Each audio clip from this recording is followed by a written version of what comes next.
Before I start, I'll just state the obvious, I haven't played these games yet. Why? Because they haven't been released as of this recording. I'm just going off of my emotions right now and what I'm thinking that the latest Treehouse and other early copy reviews have confirmed for anyone who have watched them. This game is basically Sticker Star 3 with a fancy battle system to disguise it. Allow me to explain. The latest Treehouse, in my opinion, did no favors for Paper Mario the Origami King. Initially, I was super excited. I knew it wouldn't be like the first two, but it looked promising. I thought it would be somewhere in the middle of original Paper Mario and modern Paper Mario. I was thinking Origami King would be to the Paper Mario series what Mario Odyssey is to the 3D Mario series. I was thinking Origami King would be to the Paper Mario series what Super Mario Party is to the Mario Party series, which is a new title on a thriving system that would bring life back to a series that needed it. But, just going off of what we've seen recently, boy, was I wrong. After watching the last few things that we've been shown, the reviews, the Treehouse, and etc., it is clear how much this resembles modern Paper Mario, Sticker Star and Color Splash, versus, or as opposed to, original Paper Mario, the 64 and Thousand Year Door games. And to be honest, I'm more disappointed in this than I was for the initial reveal of Color Splash, because this game was presented in a certain way that would make a fan think that this series was heading back to the original direction, to the Mario story direction, as opposed to the Paper Mario direction. Through trailers, through photos we have seen, they're gonna give us partners. They're gonna give us a cool overworld. They're gonna give us a cool new battle mechanic that is sold as the centerpiece of this game. But when you look more closely, it just seems like, yeah, they're gonna give you partners, but they're gonna be mega generic and stale. And it's kind of maybe to just shut us up so we can stop asking for partners. In the overworld, they're selling as a new mechanic as opposed to the maps in the last two games, which to me seems like they may be trying to get us to forget that the first two Paper Marios never existed by just not acknowledging them. Because the first two Paper Marios used overworlds, used a connected world. So this is definitely not a new feature. And most importantly, the new battle mechanic is just as pointless as the Sticker Star one, but could possibly be even easier. Battling, we have found out, has no experience, just like in the last two games, and this time it just gives you coins. Leveling up will not be a thing. It seems as though the way you go from 50 HP to 60 to 70 is just going to be through story parts of the game. And it also seems like coins will be as easy to stock up on as paint was in Color Splash. If you remember, in Color Splash, it got to a point where you were never struggling for paint. You never needed it. You always had enough because it was just that easy to come by. On top of that, the battling seems mind-numbingly easy. As long as you know how a straight line works, as long as you know what a straight line is, you may never get touched in battle in this game. In the Treehouse presentation, this was not a good look. The person playing was never hit. I saw in some Paper Mario threads some comments where people are comparing the battling in this game to other Mario games where you want to avoid the battles, right? And they say it's just a perspective thing to look at it like that. But those games' focal point was not a fancy new battling system. If you are trying to tell me, well, just skip the game, or just skip the battling, you shouldn't need to battle anyways, then why?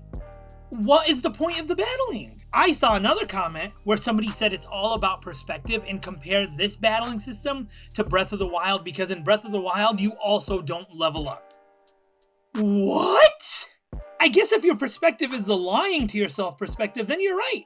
But if we're being honest with ourselves, there's no comparing Breath of the Wild's battle system to the Origami King's battle system. Breath of the Wild, first off, is not turn-based. Even if there was no reward to battling, it's at least fun and engaging considering how natural the battle feels in the environment. But it does reward you. Rewards you with weapons and monster parts. Weapons that are expensive, arrows that are expensive. They are tough to come by in the game. You actually need the arrows, unlike the coins in this game, because Breath of the Wild is actually challenging. Monster parts you can use to make weapons, clothing you can get from the monster collector, make potions with the monster part, sell them for rubies that are tough to come by. You may argue that this battle system is rewarding and coins act as experience. You mean those coins you get rewarded in for winning a battle, so you can use them in another battle to pay off toads to help you in battles where you will rarely get touched? Let's not do this thing us Nintendo fans have a habit of doing, where we defend big billionaire companies for every bad decision they make.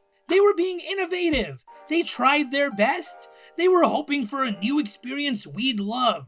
How does a new experience we love involve having a pointless battle system? How is trying your best throwing in 500 of the same toads for the third straight game and refusing to budge? How is being innovative to reuse the same gimmick from Color Splash, but just with paper scraps this time? Because that paper scrap gimmick where you collect the paper scraps and you fill in the holes is the same as the painting gimmick. For the majority of fans who fell in love with the series because of older games, the Paper Mario series is a laughable series now. It went from being golden and what should have become a legendary series to one of Nintendo's biggest disappointments. How did this series go from being one of the most unique, not just Mario experiences, but Nintendo experiences when Thousand Year Door was born, to us just now being okay with games not being Sticker Star? Is that what Nintendo wanted? Did they want us to forget the first two games existed? Because they pretend like the first two games never existed. Sure, the world looks gorgeous, I'll give you that. I'm sure the story will be entertaining just like most Paper Mario games are. But that's not what the series was. The series was funny, engaging, innovative, unique, a breath of fresh air in the Mario series as a whole. The battles were strategic, the characters were eye-catching and head-turning, the locations were mesmerizing. A pretty world and somewhat funny story shouldn't be enough to make up for generic and stale characters. A useless and unbelievably easy battle system. I've said it before and I'll say it again. The worst thing that ever happened to this series was they called it Paper Mario instead of Mario Story. Can you imagine the magical storybook adventures we would have gone on over the last decade and a half had they stuck with the storybook theme? Instead, we're stuck with fighting colored pencils and tape and being expected to be fine with that. And if we're not, we're toxic old heads. It's apparent through a lot of Nintendo series, but none more than Paper Mario, that Nintendo does not care what the fans want. They know you'll buy their product so long as it has titles of Pokemon or Mario thrown on the cover. If that wasn't the case, why would they not want the best possible game for all of their series every release? Because clearly, when you look into the history of Paper Mario and when it took this turn from the storybook games to the paper-focused games, the developers on this game were instructed to not make it as good as they can make it. And I will never understand that business decision. That business decision of, let's give our fans who are begging us to take their money a good game. They'll continue to use the power they have to continue to throw out poorly made adventures, ignore the fans, say they tried their hardest, and hide behind the fans who will blindly follow them and defend their every move, while those fans call anyone who questions any decision Nintendo makes toxic for willing to be honest and acknowledge that it's Nintendo and Nintendo can do better than what they've been giving us on a lot of their series, just like the Paper Mario series. Anyways, guys, thank you for listening. Please subscribe if you haven't. Every subscription goes a mile. Like, comment, let me know if you agree, disagree, because that's okay, because at the end of the day, it's just a game, and we're all going to have our opinions, but this is a series that means a lot to me, as the first two games are my favorite games, and I just wish it was better than it has been the last 10 plus years. But again, thank you everybody for watching, and please everybody be nice to each other and take care.